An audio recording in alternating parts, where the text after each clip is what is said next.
Hola, muy buenas a todos y todas, yo soy Boro y este es un nuevo vídeo del canal de Boro MV y vamos a hablar de motos, de mi sueño hecho realidad, mi Ducati Paso 750. Vamos allá.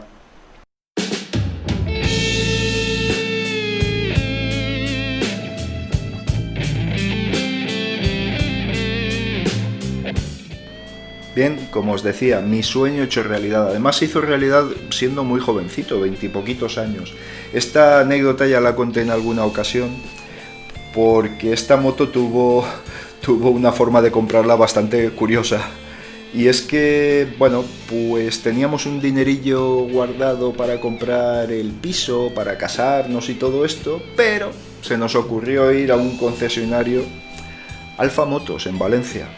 Y nada, allí la vimos y fue irresistible. El dinero de la entrada del piso lo dimos para comprar la moto. Estábamos muy locos, muy moteros, tanto mi chica como yo, y bueno, fue algo impulsivo, algo que, bueno, realmente íbamos a buscar otra moto, íbamos a buscar una, a ver, bien, farolear, que se dice aquí en Valencia, una Suzuki GSX 750, fijaos, saliendo de la Guzzi Le Mans, pero yo era muy italianero, me conocían por el Gucciolo, las Guzzi en aquel momento no tenía modelos actuales, más que algunas custom tipo Nevada o California, así que no era el caso, yo tenía la sangre caliente, bueno, la sigo teniendo aún. Y nada, vimos allí, toda bonita, además en una rampita, la Ducati Paso, apuntando hacia el cielo, y salimos con ella. Fue tremendo. Pero bueno, bien. Este modelo de Ducati ya lleva un tiempo en el mercado. Aquí en España se vendieron muy poquitas, muy poquitas. Pero fue el modelo desesperado de Ducati por salir de una quiebra definitiva. Definitiva, digo, ¿eh? No parcial ni nada, sino fue un modelo que lanzaron a la desesperada, ficharon a Massimo Tamburini para que la diseñara y, y fue un acierto porque empezaron a vender motos, que era de lo que se trataba, venían de un parón enorme, venían de no vender nada. Estuve dudando entre esta y una F1, Ducati F1 con chasis multitubular a la vista, hubo muchas variaciones, Santa Mónica, Laguna Seca, esta propia F1, Montjuic, y nada, me decidí por la Ducati Paso, porque ese color, esas ruedas.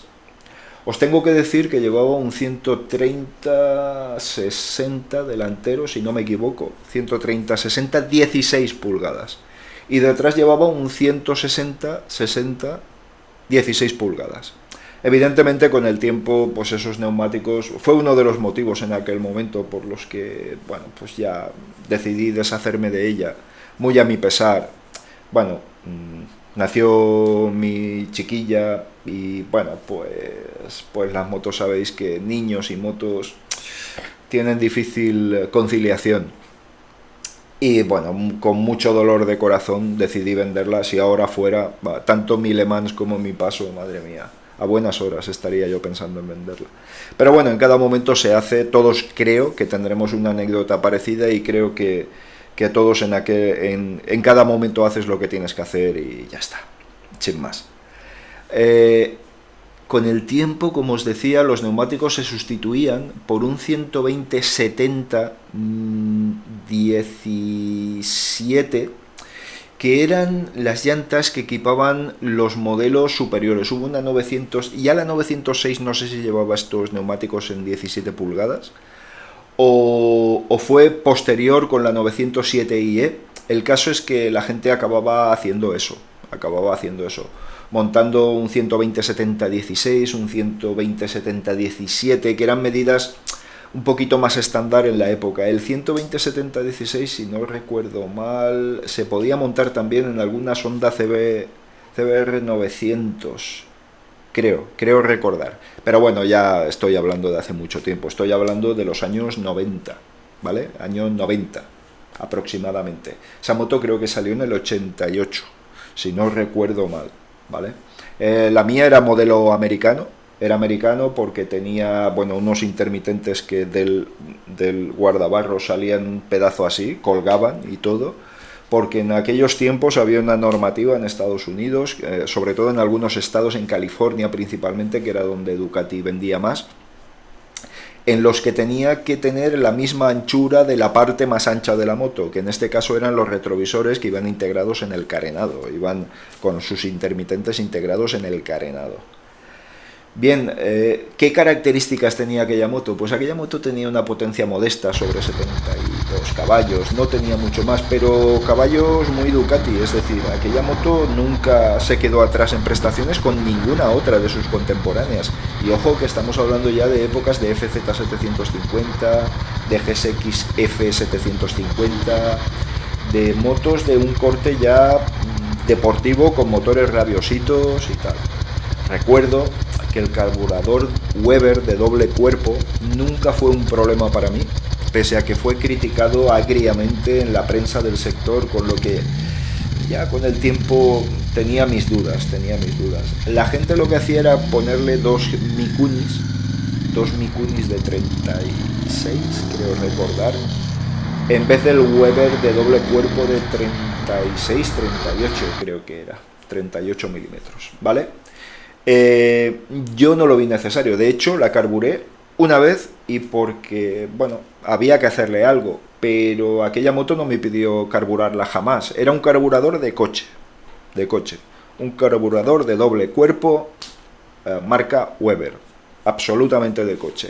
Supongo que muy económico de fabricar, supongo que en lo que no se veía, la Ducati Paso estaba realmente hecha con poco gusto estético, quiero decir. Ese carenado escondía pues que las soldaduras no debían ser ya tan vistosas, que los cables no debían estar tan recogidos, que tantas y tantas cosas, ¿no? El diseño aero de esta Ducati Paso era muy ostensible, pero el carenado estaba muy bien diseñado, es decir, el cilindro trasero siempre aparecía lleno de mosquitos, con lo que manifestaba una muy buena canalización de aire. Tened en cuenta que con un carenado tan cerrado, una moto de este tipo, el cilindro trasero que estaba en vertical, estamos hablando de una VA 90 grados, pues sufriría mucho en su refrigeración, pero estaba muy bien estudiado, ¿eh? Jamás hubo ningún problema. De hecho, alguna vez saqué bujía para ver cómo la quemaba, etcétera, etcétera, y aquello estaba todo perfecto y siempre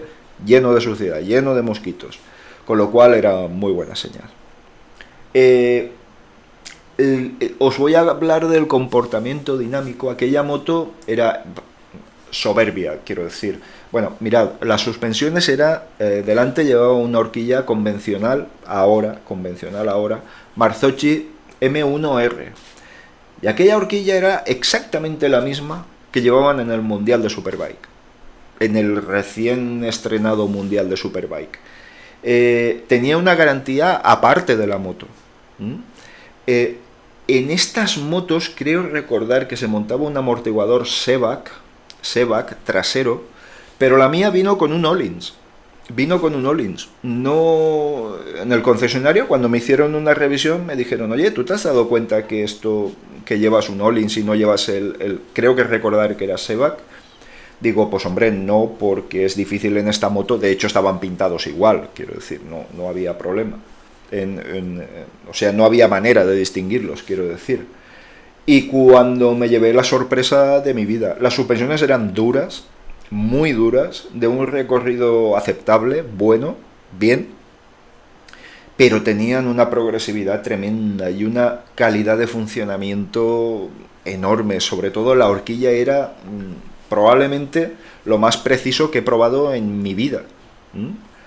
Y realmente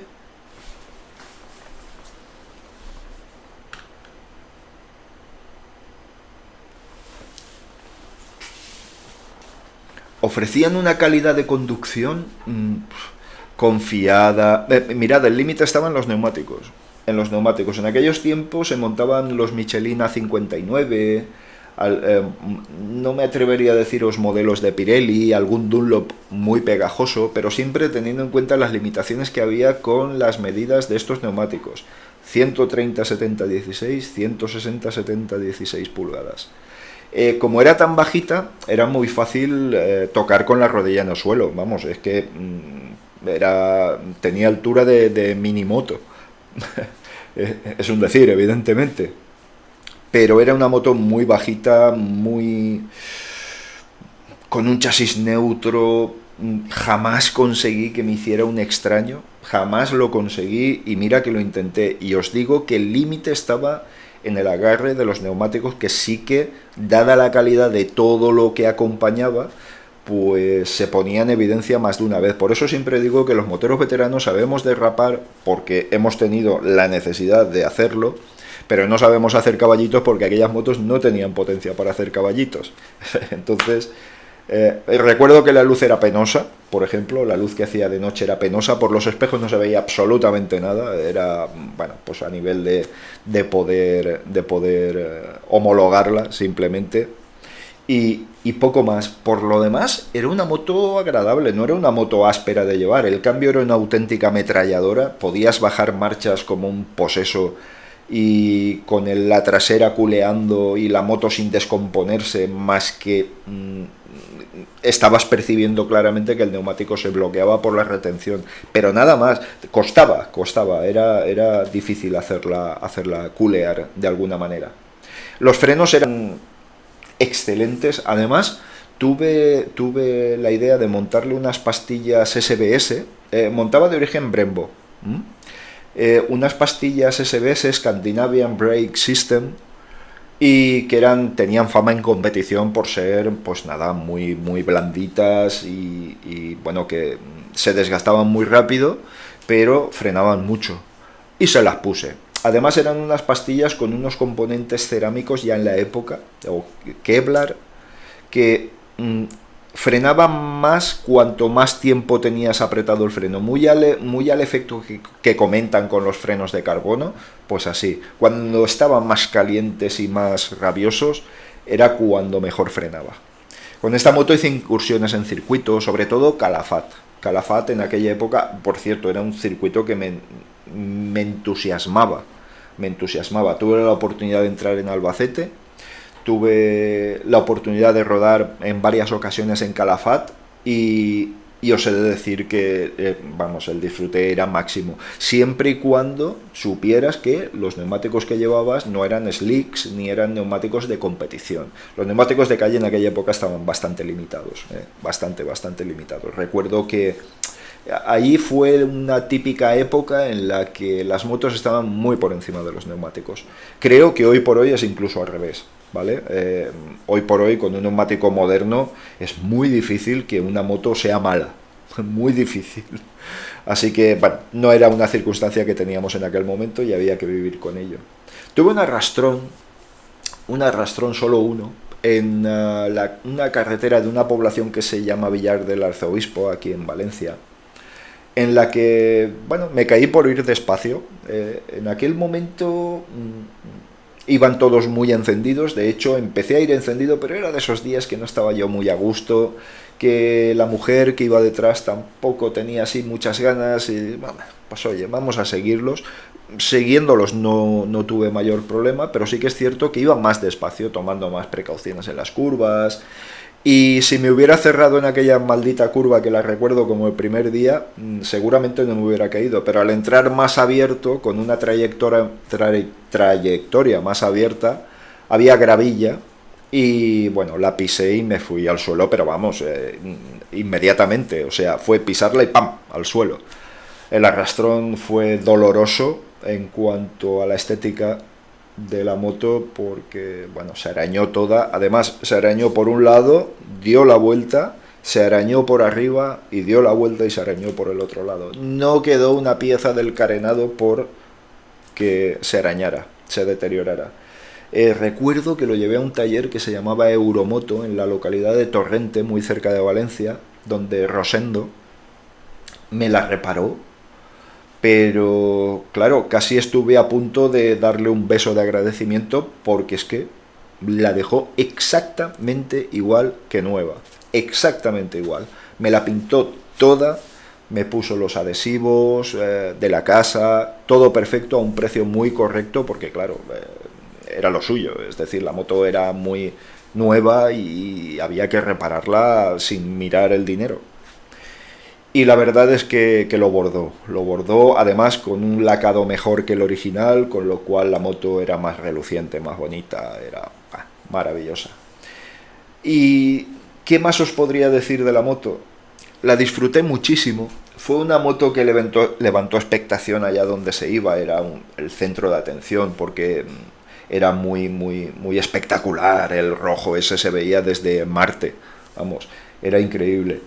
Y bueno, pues mirad, llegó el momento en el que tuve que deshacerme de ella, como os he comentado antes, con mucho dolor de corazón, pero con la satisfacción de haber cumplido con mi sueño motero. Aquella moto ya no voy a tener ese deseo de tener una moto determinada. Nunca lo he tenido desde entonces y creo que ya difícilmente será que lo tenga.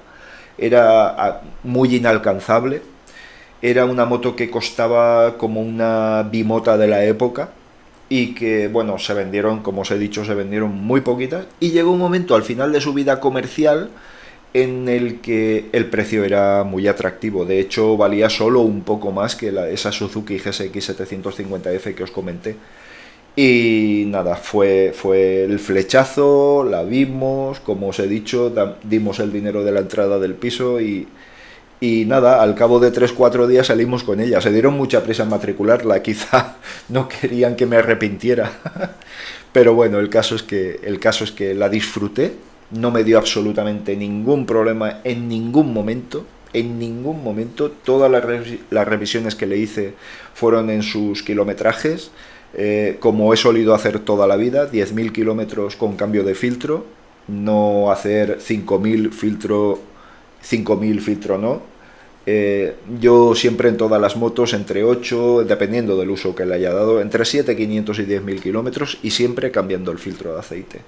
El filtro de aire cuando tocaba, que lo cambié una vez porque sinceramente no era necesario hacerle más. Las bujías cuando le tocaban y no me dio absolutamente ningún problema. No era una moto consumidora de neumáticos, se los consumía mucho por los flancos, eso sí, porque claro, es que era imposible, era una moto que te pedía guerra desde el minuto cero, desde el segundo cero. Y bueno, pues en aquella época jovencito y con unas normas de seguridad vial que no eran las que hay ahora, como todos sabemos. Y bueno, pues oye, la disfruté muchísimo, la utilicé para todo, la disfruté muchísimo, la lucí muchísimo y me queda un recuerdo gratísimo. Como siempre concluyo con estos vídeos, ¿volverías a hacerte con ella? Sí, por favor, ya lo haría, pero ya, ¿eh?